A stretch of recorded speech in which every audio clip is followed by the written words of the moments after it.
Hey everybody, welcome to this free edition of our Trader User Group Weekly Roundup for the trading week ending January 10th, 2020. I'm Preston Brent. Thanks for tuning in.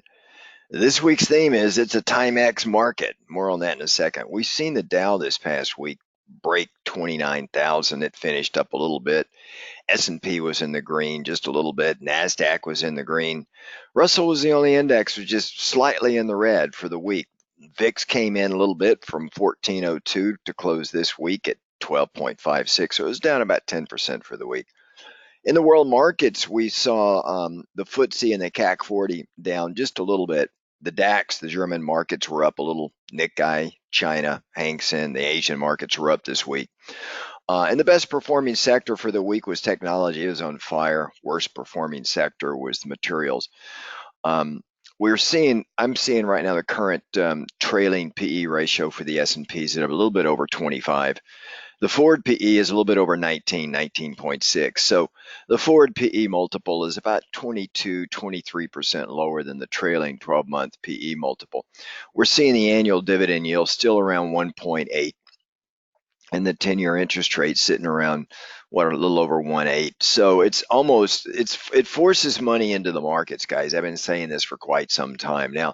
This past week, the markets were roiled by the targeted killing of a key Iranian general on Jan 3rd, and then the resulting Iranian missile strike against U.S.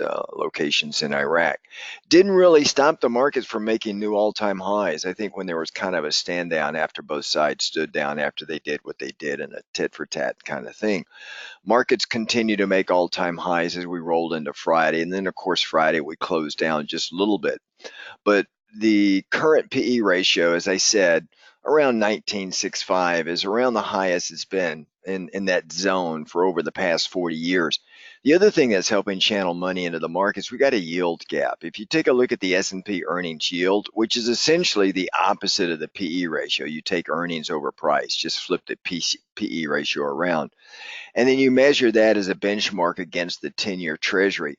It shows a gap of about 3.4%. So that's inexpensive. Basically, even though the markets are just bloody murder higher, lower interest rates do allow for PE multiple expansion, as I said before. I mean, if we look at the rally for 2019, the entire year, earnings growth was flat to negative, yet the markets were up strong. I mean, 2019, the S&P is up over 14 or 28%, right? But even with that, with earnings flat, PE multiple is the reason why we did that. And our PE multiple expansion was up with interest rates as low as they are, right? Since October 8th of this past year, 2018, most of the fourth quarter, the S&P is up over 14%, all right? And I think early October is the last day the S&P saw a greater close, or close greater than or less than 1% on the day. Okay, remember 2017, I think there was only about 8 days all year long for the entire year where the S&P closed up or down more than 1% for the day. So we can see volatility staying relatively light. Now, the other thing about volatility, it's coming in lower. We saw short interest over the past 60 days, or at least I saw this in the Commitment of Traders report. Short interest falling over 30%. That's huge, guys. So with short interest coming back in as much as it has, that's going to lessen any impact of any volatility structured event in the market, right? Because it's going to be less shorts having to cover their positions with longs and volatility. So that's going to also suppress the volatility on a go-forward basis. So like I said, this market really is a Timex market. You remember the old commercials? Timex watch, it takes a beating but keeps on ticking. Well, that's kind of like what I see right now in these markets is a Timex market. And as I said, abnormally low interest rates allow for PE multiple expansion. I say that over and over again. Most analysts for 2020 expect the S&P to come in anywhere from 5 to 10% higher than where it is right now. So that'll put the S&P somewhere in a range of 3,400 to 3,600. I'll show you on the chart here, as you can see on the screen. I've got a fib extension off prior pivot highs and lows shows us right around 3,500, which puts us right in the middle of analyst estimates. Also, 2020, I believe we're going to see a lot more volatility than we did in 2019. So just stand by for that. Okay. I also see there's about three big risks in the markets for 2020. We've got three of them. One is inflation comes back. And then what are the Feds going to do if that happens? That could really impact these markets. Two, the China trade deal starts to unwind. I think we're going to get phase one signed here next week.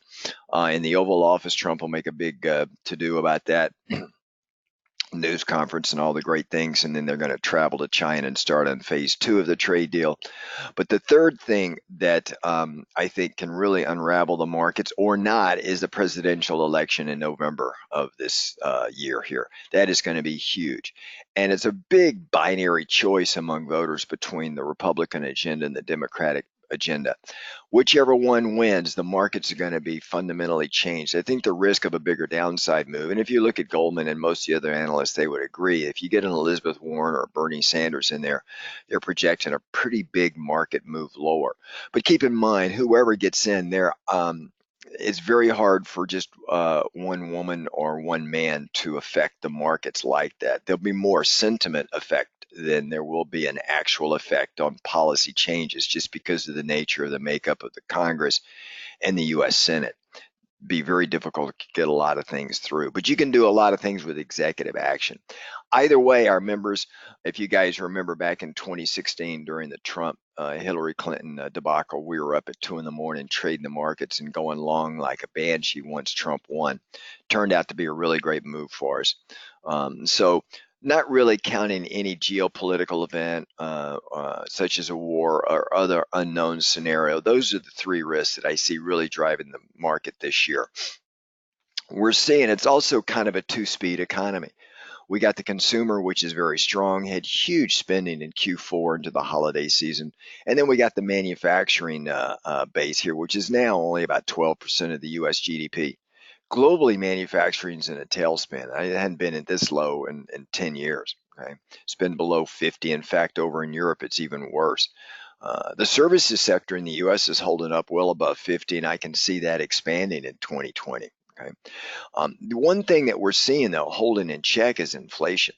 And technology is kind of an inflation deflator, if you will, because technology allows businesses to hold its revenues constant, substituting technology for labor, really.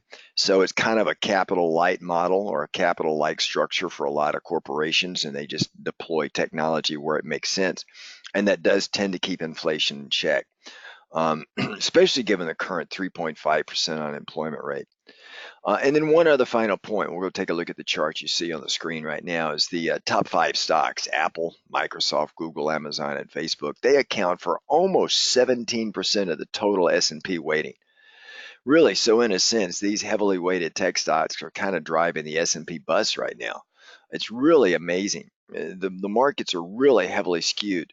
And there's a lot of ETF holdings that include Apple or Microsoft, Google, Amazon, or Facebook in those holdings, as well as passive index funds. So it's really accounted for a big, huge move with these guys. Now, keep in mind, the total publicly traded companies today are around 3,600.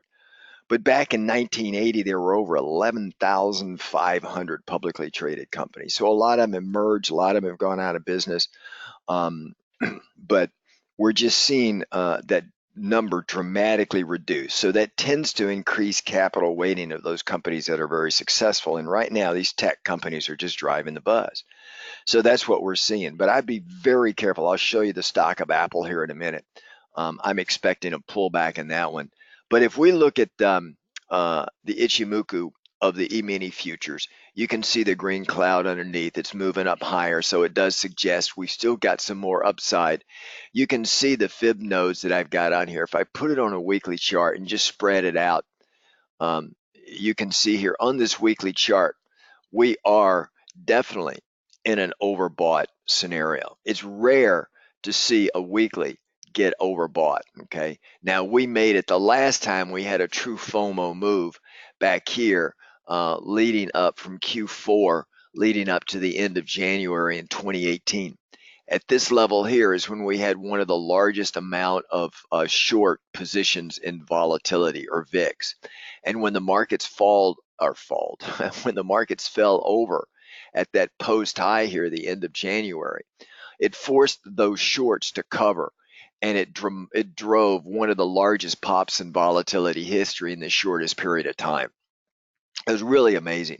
And the markets moved down in 2 weeks, from around just slightly under 3,000 all the way down to about 2,600, almost 400 points in 2 weeks. It was amazing. And that just caused a huge volatility pop. And you can see it worked off the nature of the oversold markets. But on this weekly chart, we were really oversold if you look at it from the month of October all the way through the end of January. All right, if you look at this chart here on the far right hand side with the RS overbought, we're kind of like right in that zone right here. We're just getting going.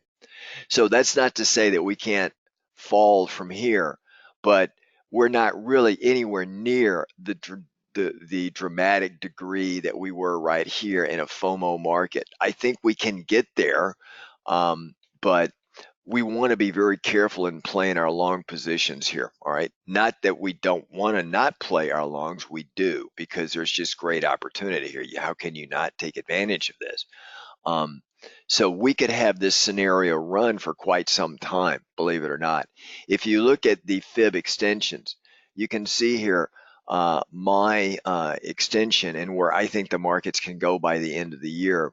I'd said 3,500, but if we look at the a 100% move, that's 3,578, right? And that's off this level right here and this level right here. All right, so this is the Q4 level in 2018. That was the pivot low where we made in December. We actually came down to the 23.25 area.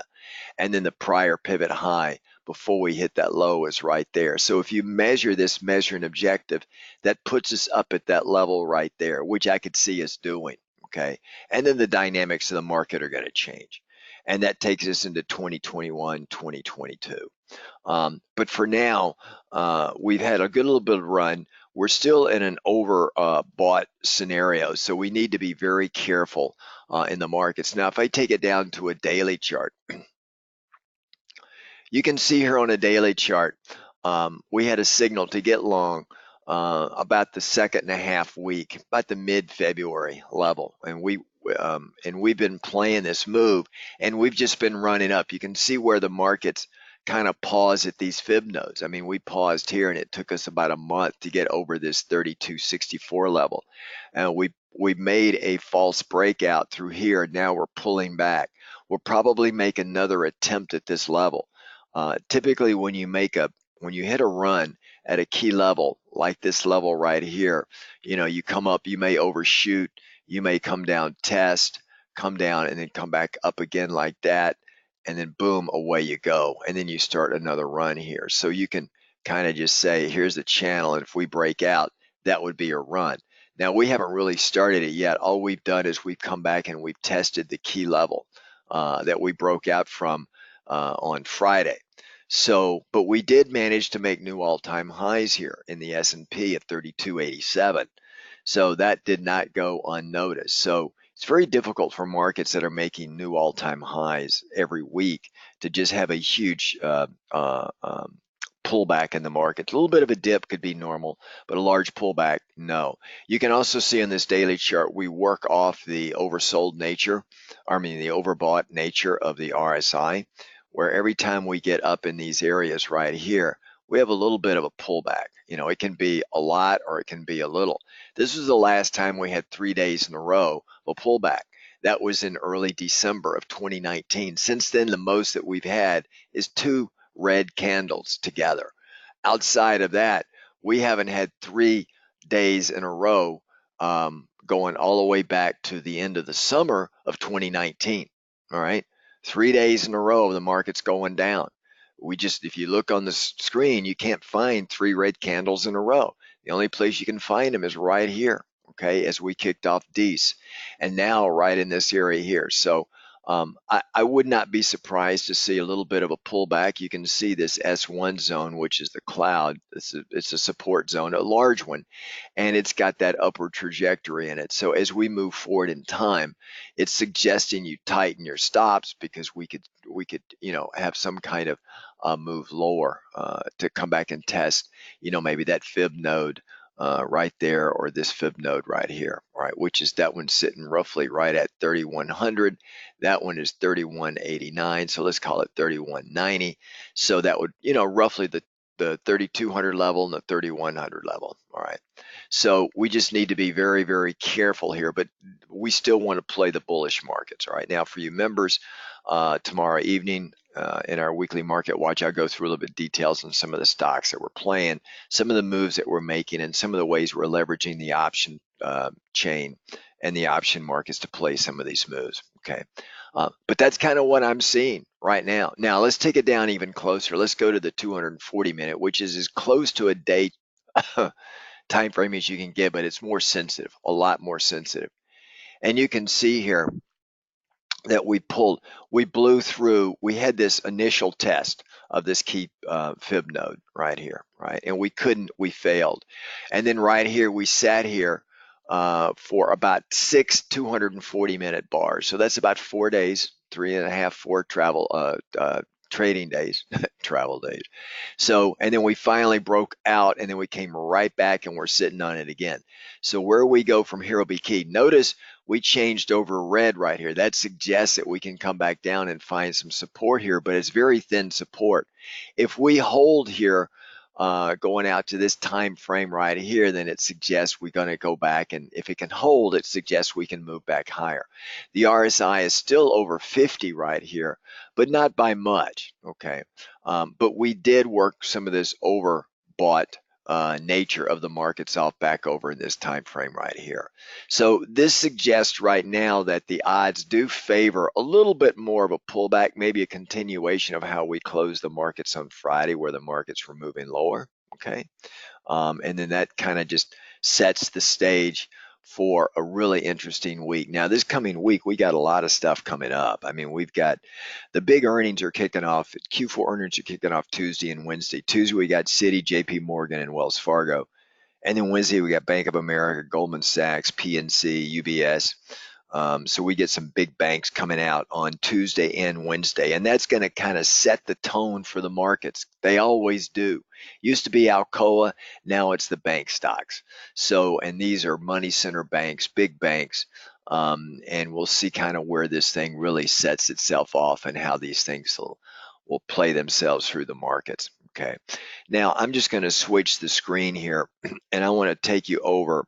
Well, let me just take this back over here like this. I'm going to take you guys over. Let's go take a look at volatility here for a second.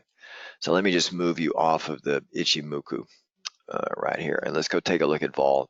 And we'll go take a look at a daily chart. This is a daily chart of volatility. You can see the colored lines here on the screen.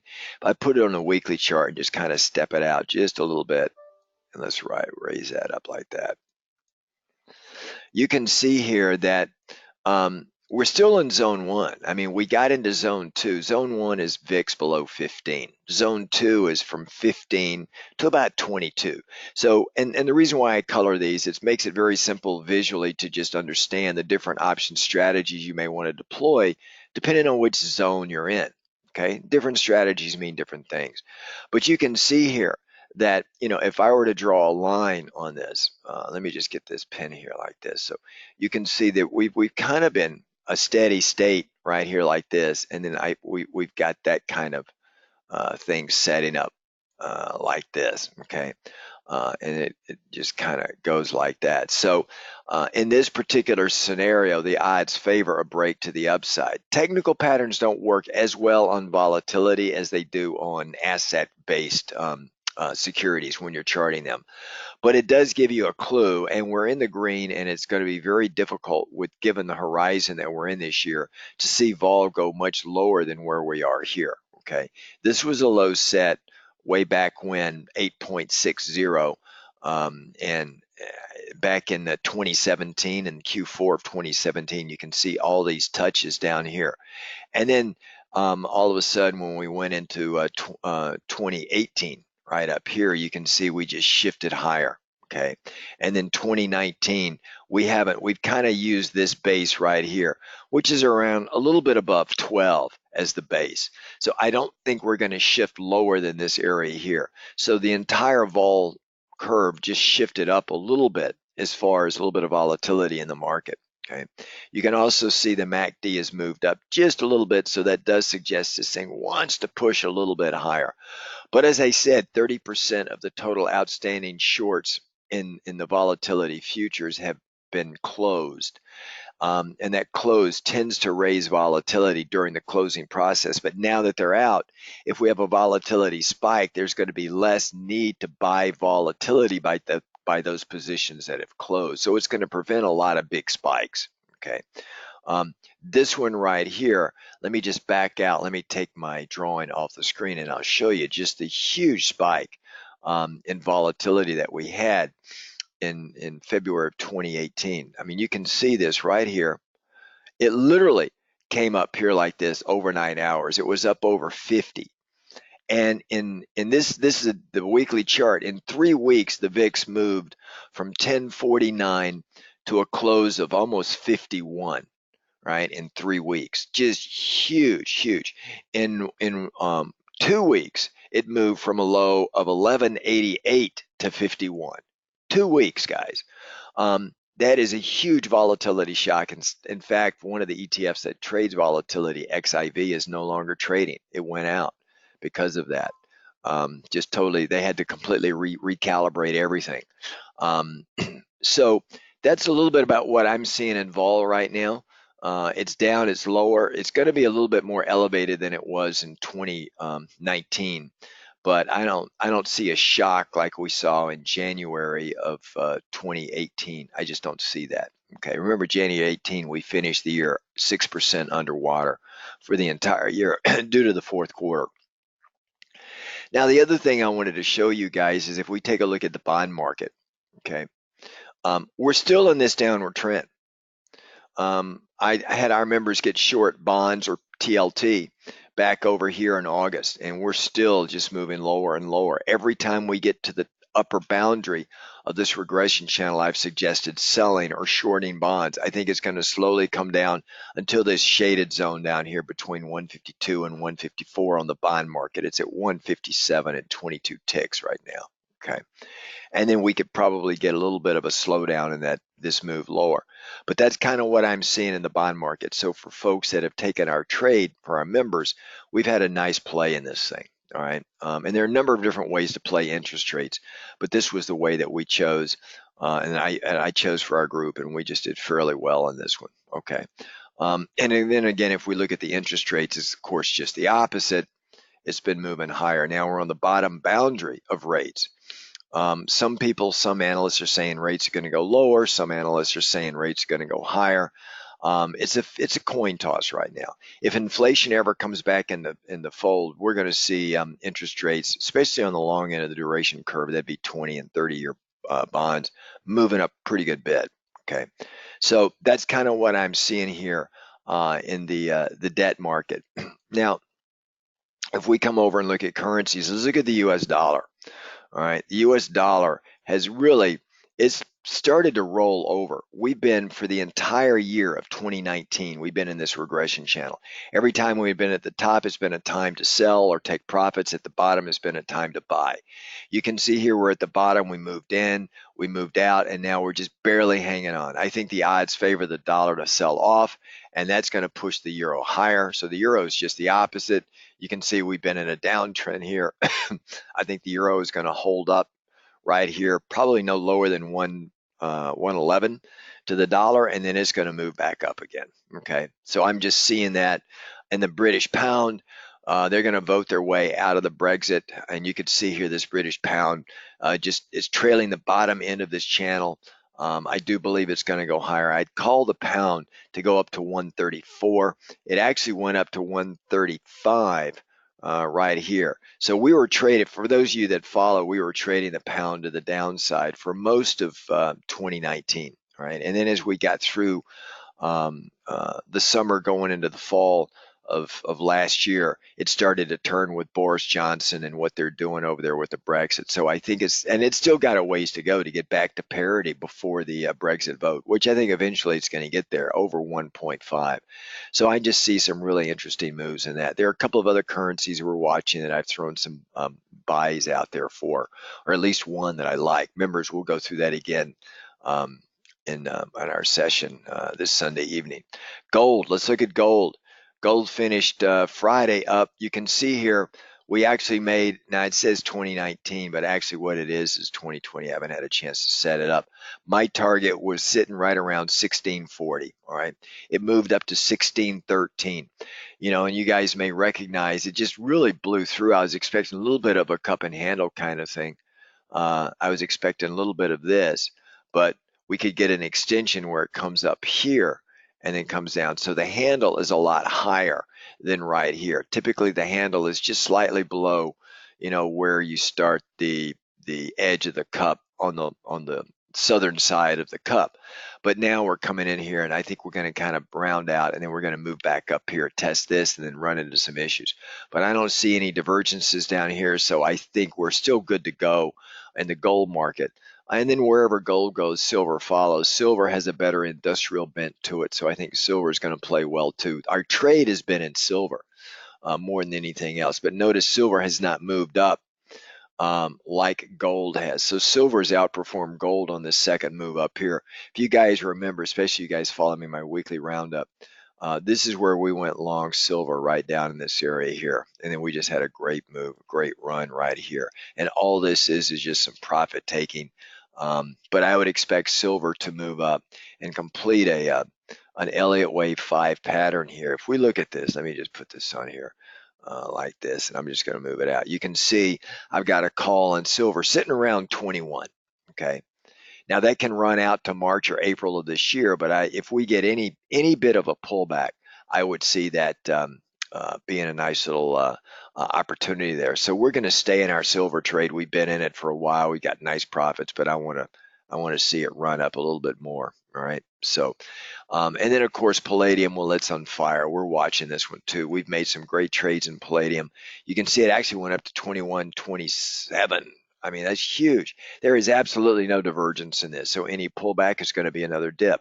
We're in this kind of camel hump market with Palladium. You know, we go up, we dip, we go up, we dip, we go up, and we dip. And it's just one of these kind of things. So you could plot the channel just like that, right? And there are no divergences in here to take advantage of this dip, hoping that we'll fall outside the channel. I'm waiting for that. We had one a year ago and we made about 22 to 25,000 per contract on the trade. I'm waiting for that setup again, but we're not there yet.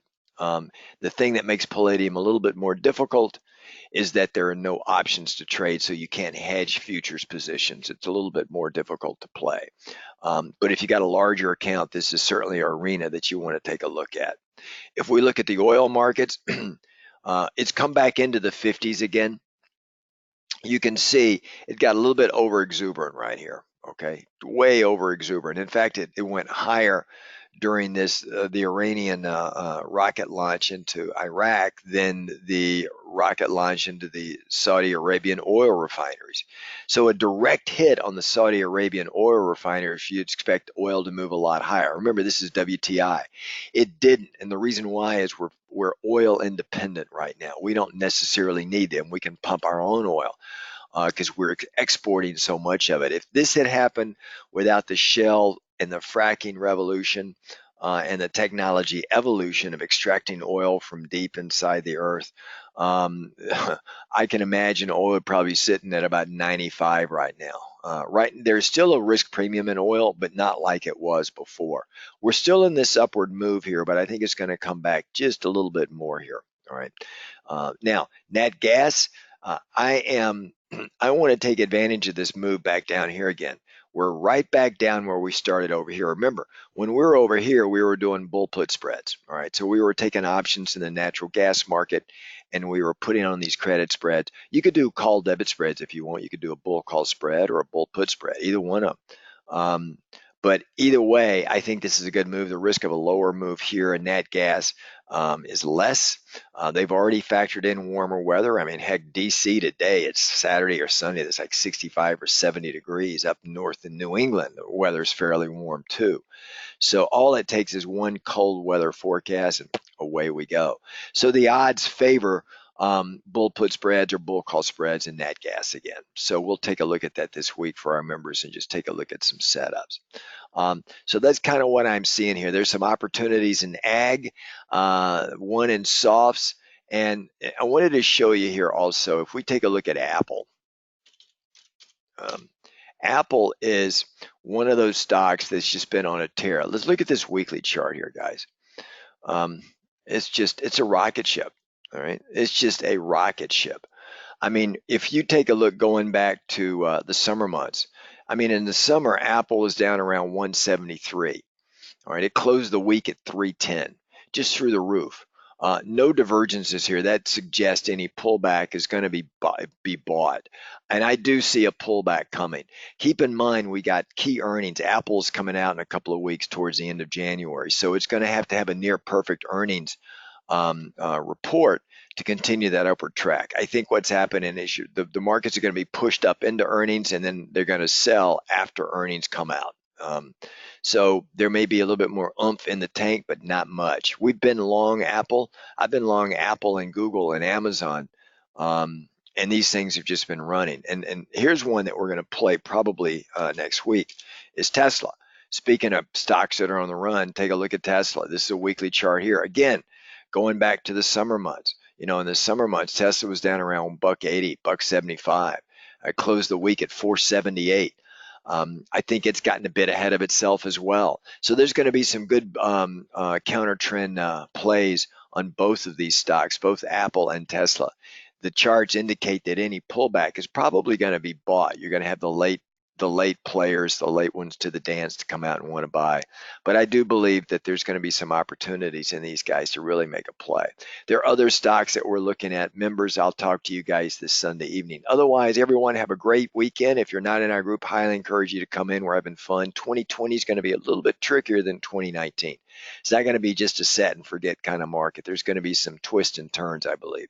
But there's going to be some great opportunities. Members, see you Sunday night. Non-members, I'll see you in our weekly roundup for the next weekend, or you can come on in and join us on the inside. Take care, folks. Ciao now.